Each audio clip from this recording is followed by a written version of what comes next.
So for a hinge, when we refer to a hinge, what are we referring to? We're referring to shear force. Well, shearing force, yeah, well, but the hinge itself.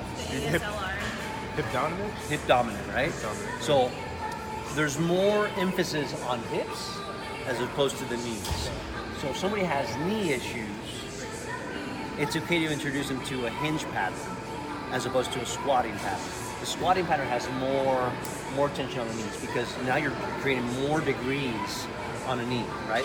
The flexion of it. With a hinge, you're emphasizing on hips going through that action, right? So go ahead and grab me the purple band, the Great Cook bands. Yep. So anyways, with that setup here, when you're doing a hinge, there's a lot more to it than meets the eye because a hinge, yes, is emphasizing on the hips, right? But where most of us mess up on as far as a hinge in reference to a deadlift is when we start adding the load of the actual lift for a deadlift, most of us tend to either open up the rib cage or disengage altogether or have that kyphotic aspect going for the shoulders here, right? So if a person is in this position here, is that going to be a safe position for that person to be in? No. Probably not, right? So you want to be able to really introduce them to opening up the chest, getting that dialed in, right? So I like to use a band technique to really kind of emphasize on that teaching, right?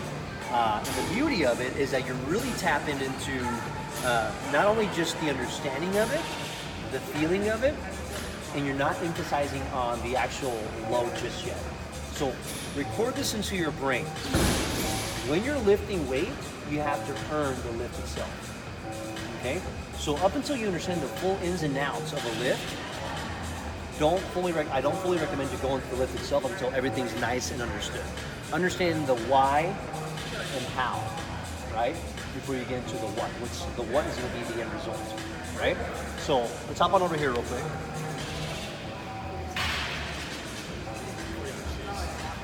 So what I like to do is I like to give the person the understanding of the movement pattern, right? So let's say this pattern here is introduced after the person understands how to do a deadlift, right? Let's say we've already got them to the point where they're doing the deadlift, they're doing it with the bands, where they're reaching, closing off the rib cage, right? And you're driving the heels across. Let's say we got them to that full progression. So they have the full understanding of what's expected, right? So I like to use visual images here, right? So if I'm going to go into a hinge here, I'm going to give them a nice little visual understanding of what I expect out of it. So let's say like we're in San Francisco right now, right? So we have skyscrapers here, right? Building to building. Let's say you're sitting on one side of the building and you're looking over to the other building that's maybe like this far away from each other, right? And there's a little pigeon on the other side. It's just chilling. But in its beak, it's got a $100 bill. That's my $100 bill. Give me that. You don't need it, right? So I'm gonna try to reach from one skyscraper to the other and get a hold of that pigeon because I want the $100 bill, right? So if I'm gonna stay here, I'm gonna get a breath in, right? So I'm standing here. There's a little guy right up here. My visual cue is gonna be right up here. So in order to keep myself in balance as I'm reaching, I should probably keep most of my mass on one side of the building, right? Which would be on what side of the building? Side to standing on. The back end, right? So where do I have most of my mass at? At your hip? Around here, right? So here, that's where I have most of my mass. The further I get my butt away from my body, the more that weight's being shifted back, right? So I need to have the weight to offset that by taking my torso, my upper portion, over that direction, okay? So what I'm gonna do here is I'm gonna have my palms opened up on the cook band here. I'm gonna take a breath in, and I'm gonna exhale as I reach into a Y angle with my palms. Reaching, and I'm finding the hamstrings from that position. So I'm reaching as far as I can. I'm keeping the shoulder blades towards my back pocket as I reach from that side, right? Coming back in. So Jamie, let's have you get the side angle here. Over here. So if I'm set up here, I want to focus on, as I reach, keep the discipline and keeping the ribcage close. Because when we do a deadlift, where we put in a position is by opening up the rib cage. So if I open up the rib cage, what's taking over? Where am I getting most of my tension at? If I was to add the load of a deadlift, lower back, right? So if I'm here and I'm in position and I overarch too much, right? Or I open my rib cage more than I should, the lower back will take over, right? So I want to keep a neutral spine from there. So I want to focus on releasing the core, closing off the rib cage. Because as soon as I add the load of a deadlift here, there's going to be a natural curvature, but because the rib cage is being forced to keep closed, it's going to basically make it a safe curvature of the lower back. Does that make sense? So if I let this become loose and I just pull, now I'm making off a disengaged core position and the lower back takes over. You got me a towel real quick.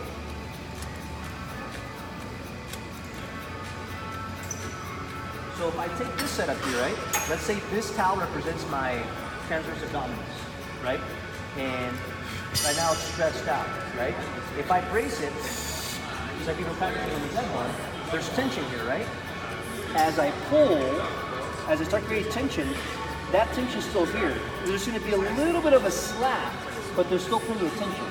But if I have this fully relaxed, this is too relaxed, and this becomes too tight, and then my low back takes over more than it should, right? So literally, closing off the rib cage helps level out the tension on both ends. Does that make sense? Right? It's helping each other out. So by closing off the rib cage, you're still gonna have a little bit of a curvature in the low back, but it's gonna be less emphasized in the low back. It's gonna be leveling it out. You know, having that happy medium, right? So from this setup here, I'm gonna take that setup, I'm gonna get a breath in, and I'm gonna exhale.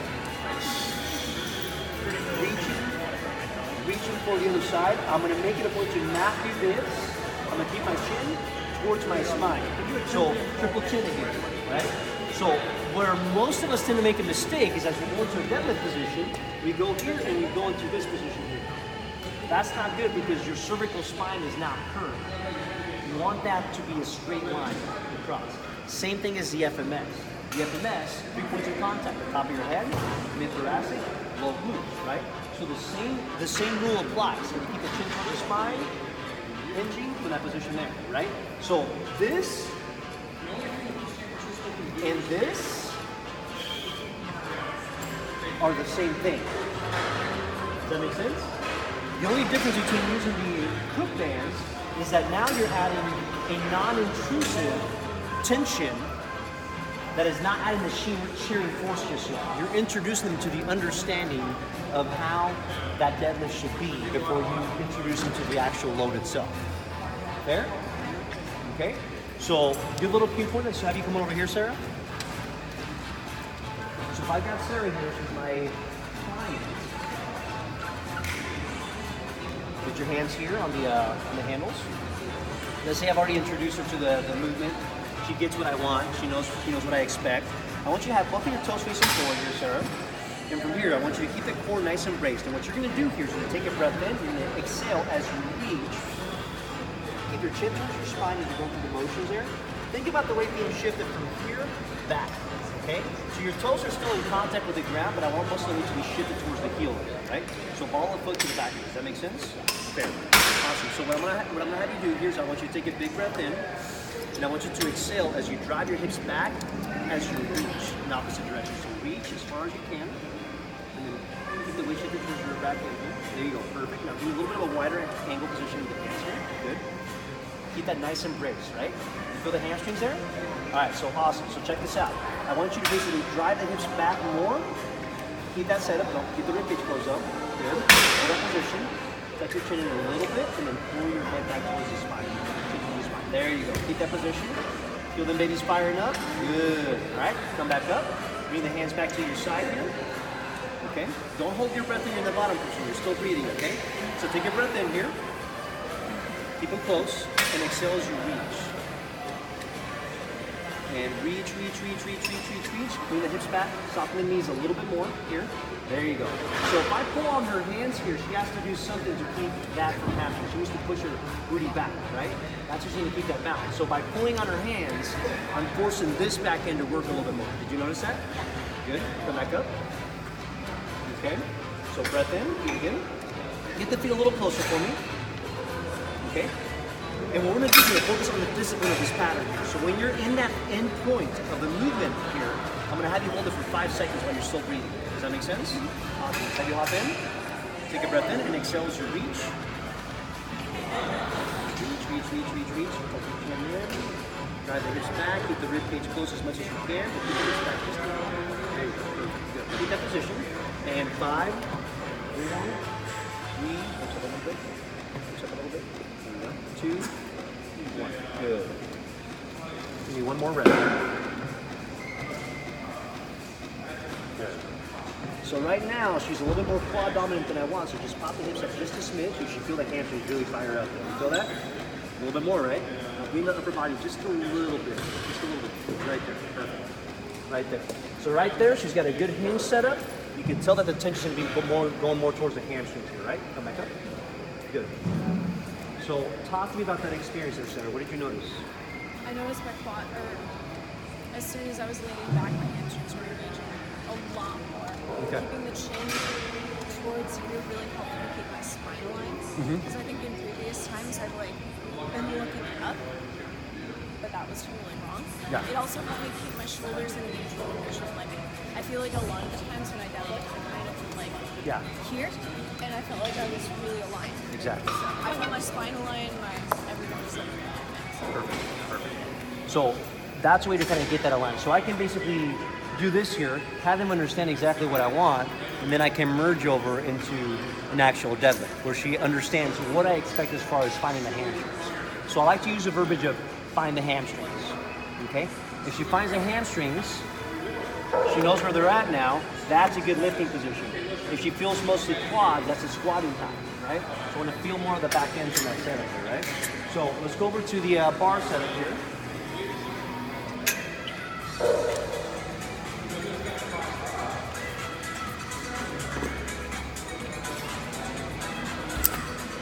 Alright, so with the deadlift itself, there's a couple things. First and foremost, the person needs to understand what I need from the shoulders, right? What do I need from the shoulders? Stability. Got the towel up there? Sorry. Stability at the shoulder, right? What's the most common mistake that we see at the shoulder complex? Boom, curves forward, right? So once again, we're curving back to the good old torque situation. Boom, remember that little setup here? Remember we talked about the torque for the hips? Guess what? The shoulder mirrors the hip, right? You have the ankle for the foot, you have the knee for the foot, or for the lower extremities, and you have your hip for the lower extremities, right? Guess what? That's all the same for the upstairs, right? So if I'm gonna lift weight now, I wanna make sure that I'm creating stability at the shoulder by creating torque. So the same thing that we talked about, boom. So the cue that I'm gonna use with you is pinky tension, right? So if you've done a good job teaching them preliminary movements like a seated row and a lat pull down, that's powerful, right? Because now they understand exactly what you mean when you're going into a deadlift. So if I'm gonna set up here, right? First and foremost, I've already pre-set the person to understand what I expect out of the deadlift, right? As far as the hinging pattern is concerned. If this is your first time doing deadlifts, I'm probably gonna raise the bar up, okay? Because all the way down to the ground, that's the most advanced way to do a deadlift, right? In order to understand the movement, you should probably raise it up a little. So for the sake of time, we're not gonna actually raise it up, right? So you have two steps on each side, and what you're gonna do is you're gonna go into the same pattern that we did a second ago. So first and foremost is foot position. If I'm gonna set my foot position on the bar, I want my shoelaces to be right below the bar. Okay, that's my starting point. Okay, from here I'm gonna face forward. I'm gonna go into the pigeon position, right, or the reaching for the pigeon setup. Get a breath in and exhale. Reach for the pigeon. Find the hamstrings. You found them? Yes. Awesome. Now from here, obviously you can't reach down to it, right? If the person has flexible hamstrings, perfect. You can come down a little bit lower. But luckily, if you have risers up, they're already going to be in a position to grab onto the bar. Maybe come down maybe like a half an inch or an inch or so, right? So find the hamstrings. Now from here, make it a point to keep the shins vertical. You're going to come down and have the shins vertical from the setup here, right? So if a person is here, Is that a good thing or a bad thing? But Why is it a bad thing? that's how you will elevate is with your knees. Way too far forward. My knees are now slanted, right? So I want those knees to be vertical, because if the knees are vertical, that means that I have less flexion at the knee, right? And I've got more of the hips emphasized. So I want to keep the hips back, get a nice vertical shin position. If the person is not able to achieve a vertical shin position, that doesn't mean we got to X out the hips altogether. Just raise it up more. There? Okay. I got my setup. I want the hands to be on the outside of the bar. And from this position here, I'm going to grip the bar, pinky tension. So as a general reference point to understand, this is how you take the front portion of my hand, my elbow here, Jamie. Come on over here. So look at my elbows here. As a general reference point for you as a trainer, you want to look at the elbows here. I want to create pinky tension. So if the ridge of my elbows are facing to the inside, I'm probably not doing enough torque here, right? So pinky tension, boom. Look at this. This is facing forward now, right? So that's a prime indicator of me doing this. So as a trainer, I'm looking to see that they're doing that right. And I'm gonna let them know I'm looking for this, okay? So I'm gonna give you a very, very easy analogy that's gonna click in for the client, okay? We'll make some orange juice. So what that means, we'll put 2 oranges underneath each armpit, okay? You're gonna come down, find the hamstrings, and then from this setup here, let's have you get the side angle here, Jamie. So now she's got, now we've got the corkscrew, right? I have 2 oranges below my armpits. I'm gonna squeeze the crap out of those oranges, boom, right? And then I'm also gonna think about bringing my shoulder blades towards my back pocket. Oranges and back pockets, boom, tension. And then what happens, if you can tell, is my chest opens up a little bit. So now I'm tapping to what? Thoracic extension. Very simple cues. 3 cues. Corkscrew, oranges, shoulder blades to the back pocket. Okay? Corkscrew, oranges, shoulder blades to the back pocket. Very simple. If I say oranges, they know what I mean. If I say back pocket, they know what I mean. If I say corkscrew, they know what I mean, right? So make it, the more simple you make it, the more user-friendly it is, the less intimidating it will be. Fair? So I'm gonna reach for my pigeon, find the hamstrings. If I'm not vertical, I'm gonna come down a little lower, but I'm gonna really emphasize on the hips coming back here, right? So corkscrew setup, oranges, shoulder blades to the back pocket. Keep that tension there, keep my chin towards my spine. I've got my discipline set up here. Now from here, I'm gonna drive the ground away. Clench the glutes up top, so squeeze the glutes, right? On the way down, I'm gonna focus on hip emphasis. So the bar needs to be fairly close to my body, if not touching my body the whole time. So if I drive my hips all the way back like I should, oh, look at that, I clear my knees, right? If I don't have good hip motion, look at what happens. Knees get in the way, right? So corkscrew, oranges, shoulder blades to the back pocket, keep that position there. I'm gonna drive my hips back, chin towards the spine, and then if my hips are right where they need to be, I'm gonna clear my knees right all the way through. Boom, dialed in, right? So that's a general breakdown of a deadlift, right? So there's a lot of portions that go behind it. So in order to fully understand the pre-mechanics of the deadlift, which is very important, you have to emphasize on having them understand the global tension aspect of things. Does that make sense? So I'm not gonna have you do the whole movement today. This is not what I'm gonna do, okay? But for you guys as reference point, I'm gonna teach you guys what to focus on for the deadlift itself, right? So first and foremost, let's take on these 45s, let's put them on the plate real quick. Let's put them on the bar.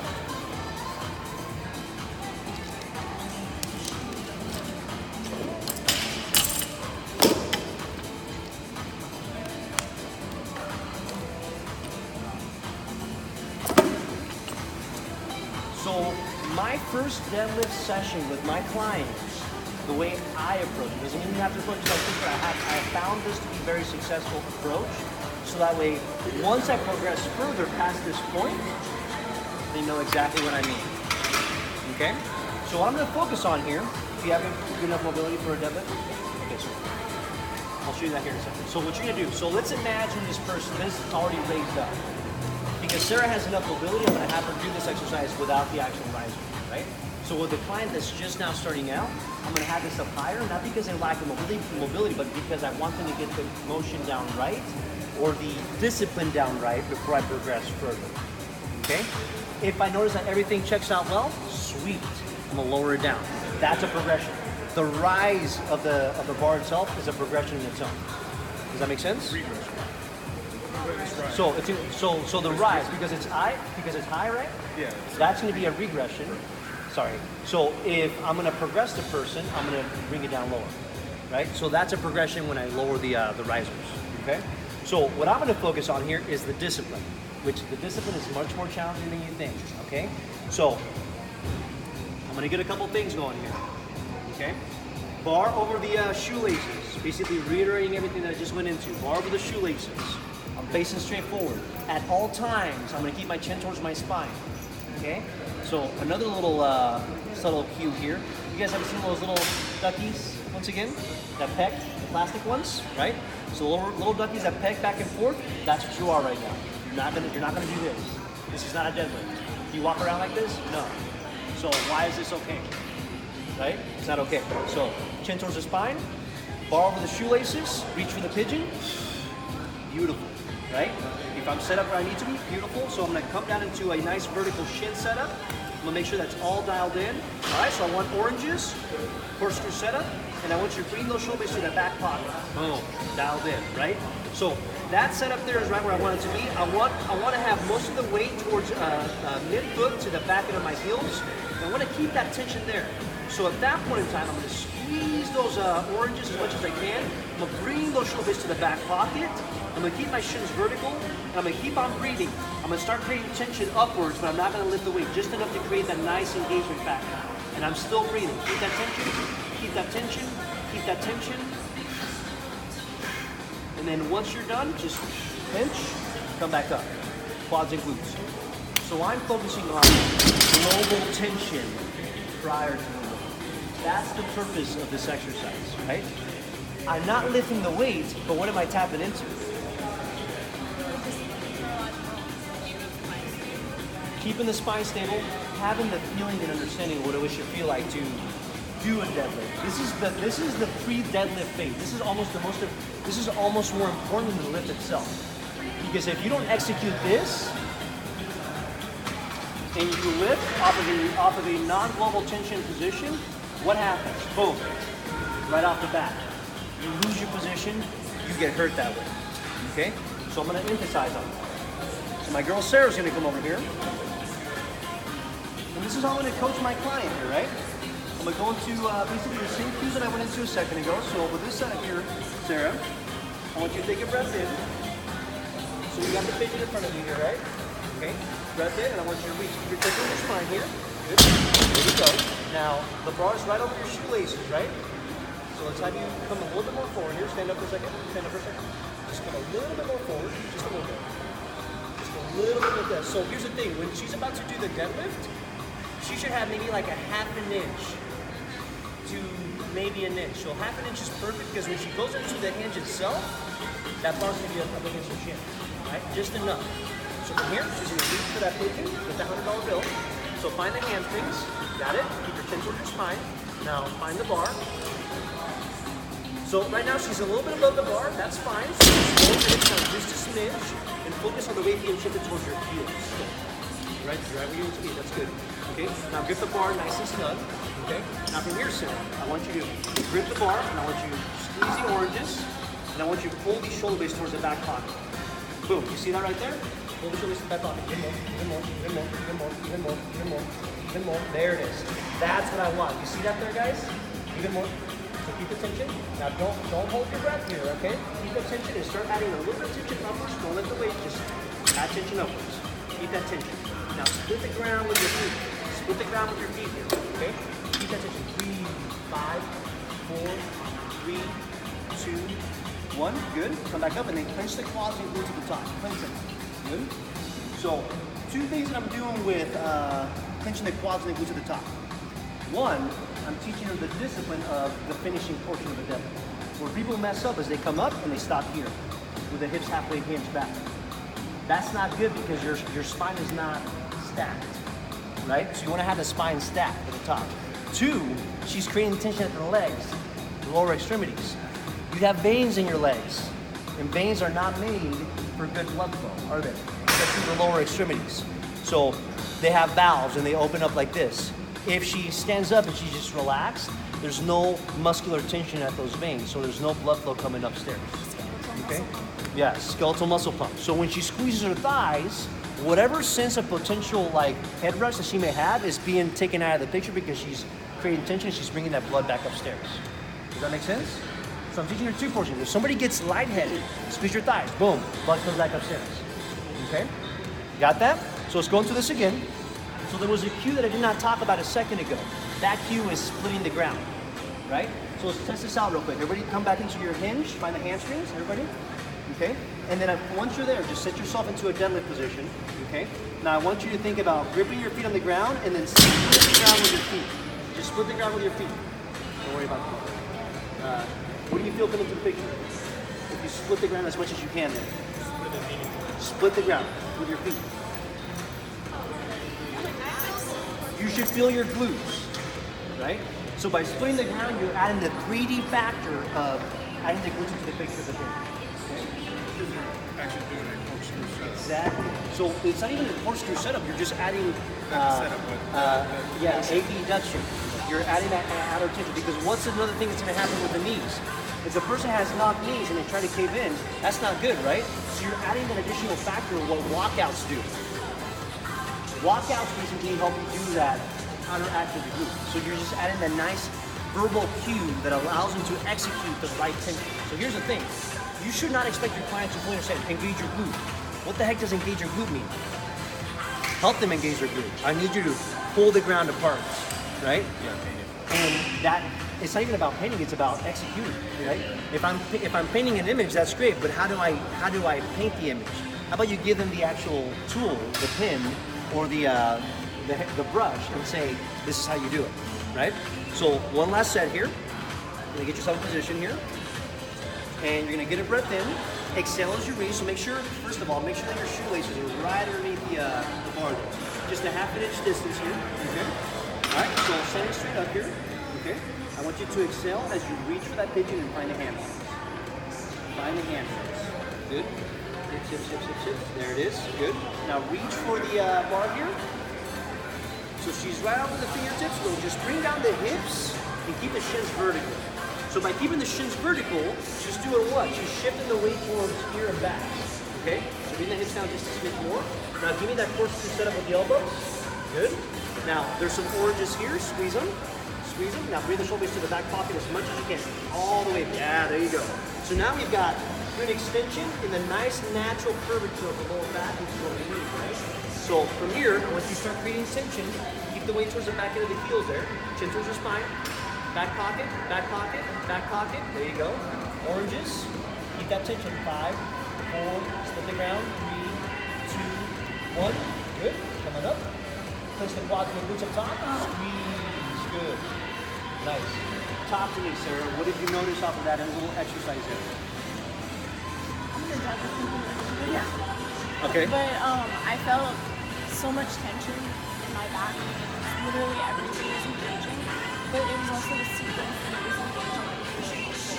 So I felt my hamstrings first, and I felt my hip spine, and then when you told me to split that, I felt my glutes. I literally felt my entire posterior region just like Boom. light up. Perfect. That's the idea. You don't lift the weight up until you earn the lift. Okay? This is what earning the lift feels like. If you're about to lift the weight, if you execute global tension, the actual lift itself will be the easiest part of the lift because you created so much tension. If you think if you look at a rocket ship, and the rocket ship, what they do is they have little hooks on the rocket ship, right? And they're holding onto the rocket ship, and they turn on all engines at full force. You have all that turbulence being built up.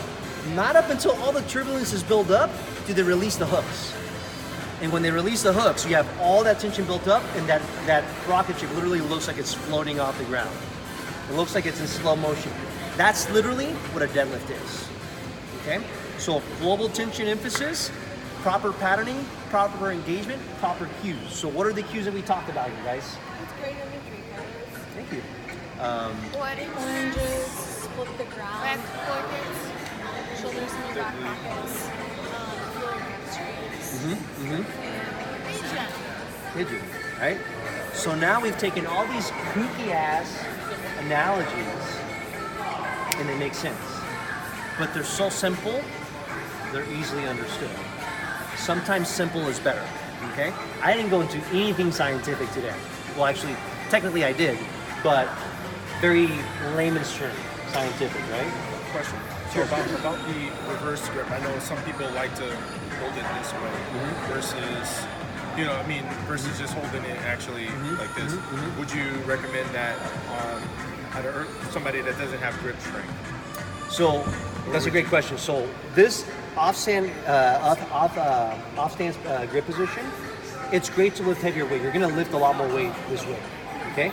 And that's exactly what I'm referring to, right? So this is great. You're going to lift a lot more weight because literally you're not relying fully on just your grip here. Because now you have tension on both sides. You have anti-resistant forces by switching the grip position, right? So this makes it easier to lift. You can still do a great deadlift from that position there. The only issue with this is one hand is doing this and one hand is doing this. So in a sense, you're promoting what?